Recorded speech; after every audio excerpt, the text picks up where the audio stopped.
ఈ హాస్పిటల్కి వచ్చినప్పుడు అంబులెన్స్లో వచ్చాను, కానీ పోయే వరకు నడుచుకుంటూ పోయాను. ఇందులో మంచిగా చేశారు. నన్ను భోజనమైనా కానీ, ట్రీట్మెంట్ కానీ, Abhilash sir, Harish sir, Sandeep sir, Yamini madam, Shivani madam, Yogithi madam, వీళ్ళు మంచిగా చేశారు. ఇంకా అందులో బిట్టు మాత్రం బాగా చేశాడు, నడిపించాడు. నడుచుకుంటూ కూడా నువ్వు ఉత్తగా నడవాలి, ఎప్పటికీ అట్లా కర్ర పట్టుకుని నడవద్దని అట్లా అలవాటు చేశాడు బిట్టు మాత్రం. ఆయమ్మలు, వార్డ్ మంచిగా చేశారు. భోజనం కూడా బాగుంది.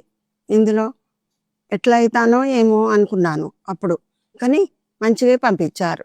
నేను వచ్చింది బెడ్షీట్లో తీసుకొచ్చారు, 4 బెడ్లో వేశారు. కానీ నేను లాస్ట్కు అంత మంచిగా అయ్యాక నడుచుకుంటూ పోయాను. కానీ ఎప్పటికీ ఈ హాస్పిటల్ వీరందరినీ తలుచుకుంటాను.